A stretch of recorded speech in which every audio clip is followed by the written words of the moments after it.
is it advisable to take the whole flippers apart? If they're really, really dirty and you can do it reasonably well, yes.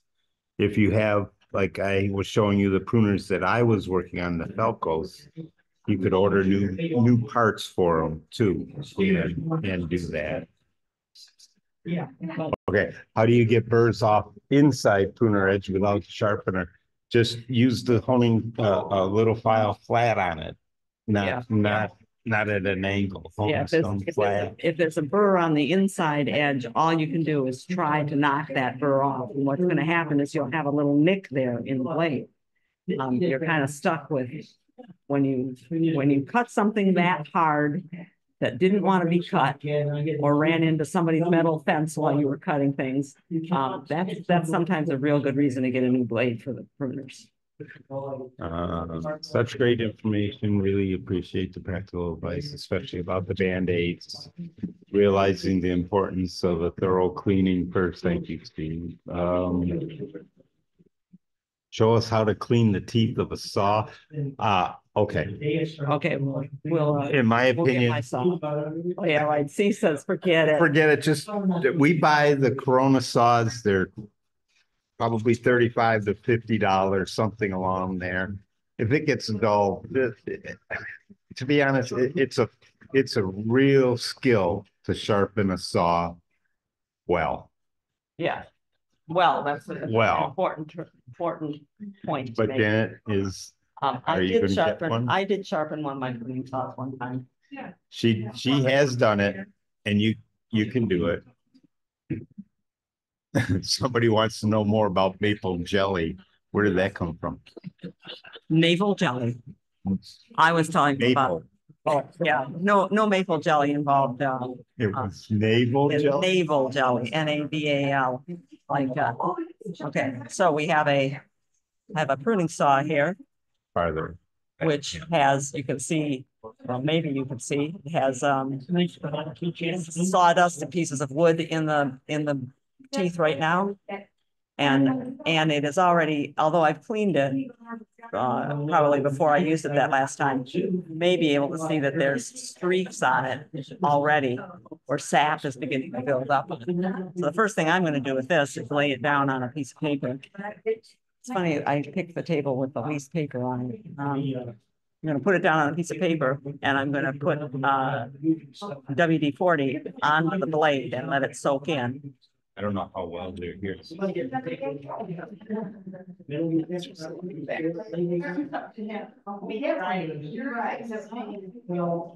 And navel jelly is also an oil. I mean, we're using WD-40, which is one weight of oil. We're also using honing oil today, which is a lighter oil to penetrate the honing stone. So I'm going to let that sit there for just a couple of minutes, and then I'm going to take my wire brush. I'm going to take this wire brush. I have a little ditty bag, a little black ditty bag.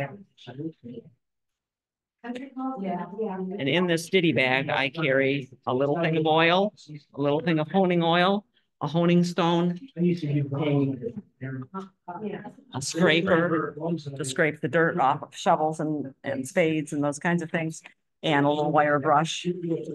And now I'm going to take and use the wire brush to push everything out and hopefully not splash oil on Steve's computer. So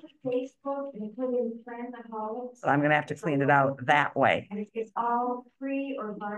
So I need something small that gets in there to get that stuff out of there. I can take a rag now and pull down the teeth, not across the teeth, but down the teeth, and finish pulling that stuff out of there.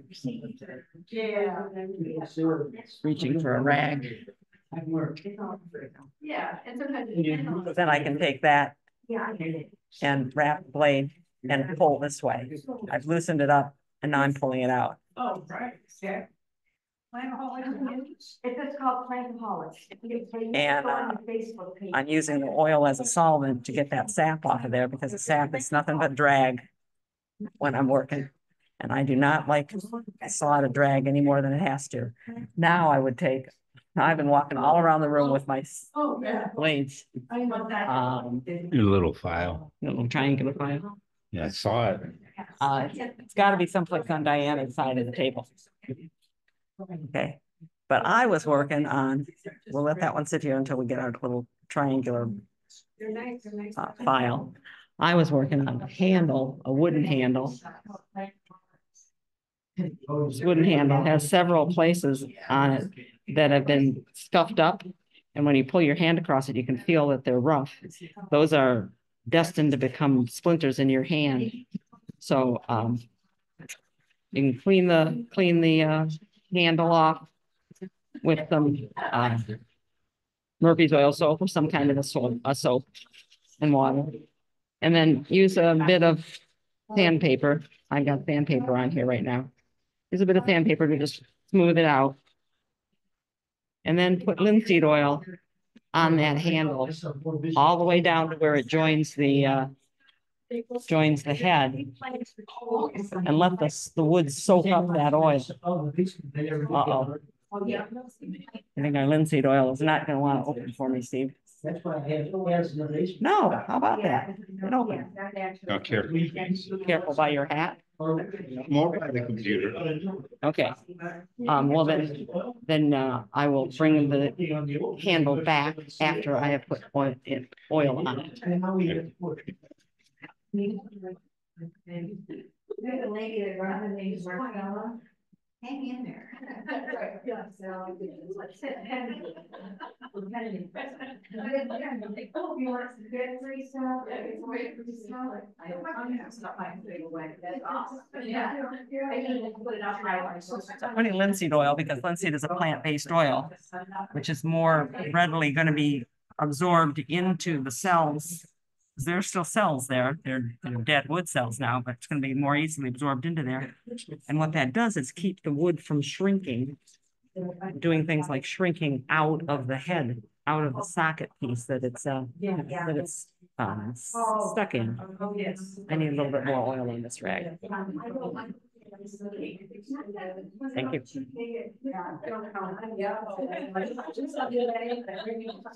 I like to go into the garage late in the winter and smell the linseed oil and see the shine on the tools. It doesn't happen all that often. Some people say also that they come in from working in the garden and they put their they stick their shovel or spade into a bucket of sand with oil in it in order to coat it with oil. I just spray a little oil on it. There's our, thank you, Stephen. You found it. So this is that triangular file. I can't see us, so. Oh, you got it. And that file I can put, because there's a tooth, there's a beveled edge on each side of that tooth. So you have to sharpen each side of each tooth. Well, when you start gardening. You want them to be clean first because you don't want to be doing this to sawdust. But this is why Steve says, you'll just buy something new. Thank you very much. What's your labor charge? Yeah. You know, how much are you worth an hour? That's an hour to me, anyway. Now, what did you say you used to sharpen spade or shovel? We've used a hand file, a metal file, but we've also used a grinder. We were going to do a grinder demonstration possibly, but it looks like we're running low on time, but we'll see. I'll talk to when Janet gets back. And thank you, Amy, for the thank you. Do you sharpen both sides of a shovel or a weeder? It all depends on the shovel or the weeder. Some of them don't even have a bevel, so you can do both, but we usually only do one side. And I prefer to do the outside edge because that's the edge that's cutting, and then you lift it out. So I consider this facing me, the outside edge. Some people would probably say that's the inside edge. You know, so I can confuse people. Yeah, I sharpened part of this spade already. I shovel the back side, call it the back side. Back. Okay. Back side. Back side. That's better. Yeah. It is my theory. No. Okay. First off, I want an edge on the shovel, but I don't want to keep losing metal. And that's how you end up with shovels wearing out. So I'm only gonna sharpen one side.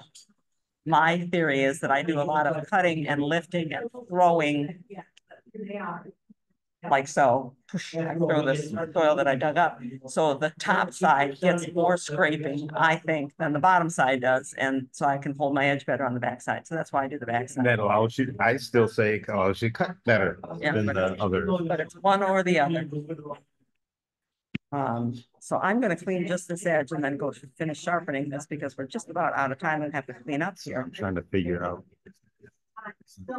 any more chat. Yeah. And your legs are a lot better. I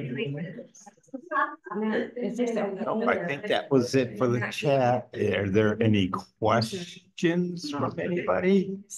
And thank you all for coming tonight. I hope it's been informative, but I also hope it was entertaining in some small way for you this evening, spending your time here with us. Okay. What were you doing, Janet? We were looking at the edge of a, oh, can I show her? Yeah.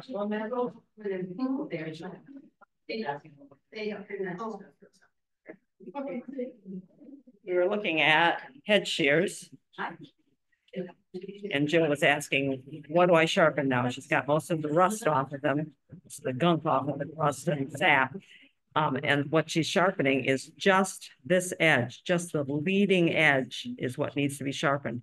So you might be able to see that there's scrape marks at the big top of the bevel as well as the edge of the bevel.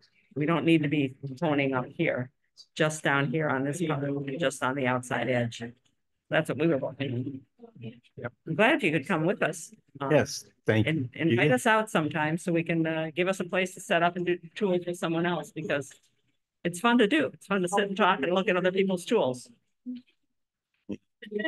I do believe we don't have any more questions. 8 o'clock. What do you think? Are we finished? Are we finished? Well, if there are any more questions, we should probably talk questions. But there was nothing in the chat. Some thank yous, very informative and fun. Okay, fun is good. So we have 40 people still here. Okay, well, I have nothing to talk about with a spade that I really want to get sharpened because I can't tell you how many times we do this tool sharpening and tool cleaning, don't get our own and we don't get our own done because we're busy going, oh, look at, Yep. see what you got with that hedge trimmer, sir. Oh, what a cool old fashioned spade that is. Let's look at this. Yeah. So I really would like to get my spade done, and that's what I'm going to work on right now. Well, thank you all very much. We're gonna. Do you want to show them the grinder? Yeah, somebody asked about that. Hang on, we will show the grinder to those. Sorry if the person that asked is leaving how we sharpen the spade or the shovel, but Janet's gonna show on the grinder right now.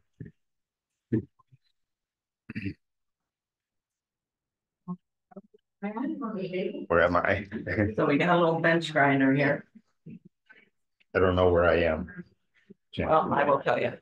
Oh, you look pretty good. See right there. I got a little bench grinder here. It's got a rough wheel on one side. I'm sorry, a smooth wheel on one side and a rougher wheel on the other side. I'm going to turn that on and use that. It's just a fast honing stone. And I'm going to use that fast honing stone to smooth out this bevel edge that I keep sharp on the back side. I'm wearing my glasses, otherwise Steve would be putting on his safety goggles. And they are safety lenses she has on. Yeah, and I need a light touch. You're gonna see sparks. Light touch. But you're not trying to burn the metal. You're just trying to treat this as if it's a honing stone.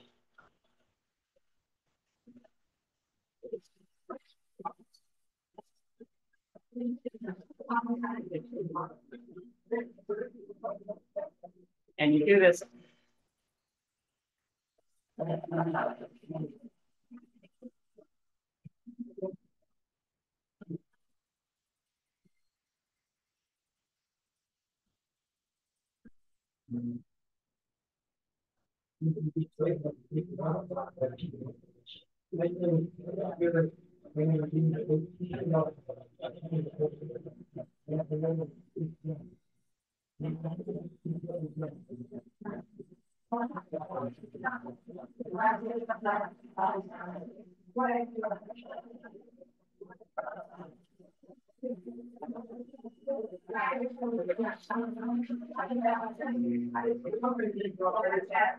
And I now have, you may be able to see the sparkle as I move it back and forth, but you never do that with a honing stone, a file, or a bench grinder until you've gotten all this dirt off of there. So I had cleaned the end of the spade. I was showing people how bad my, Yeah.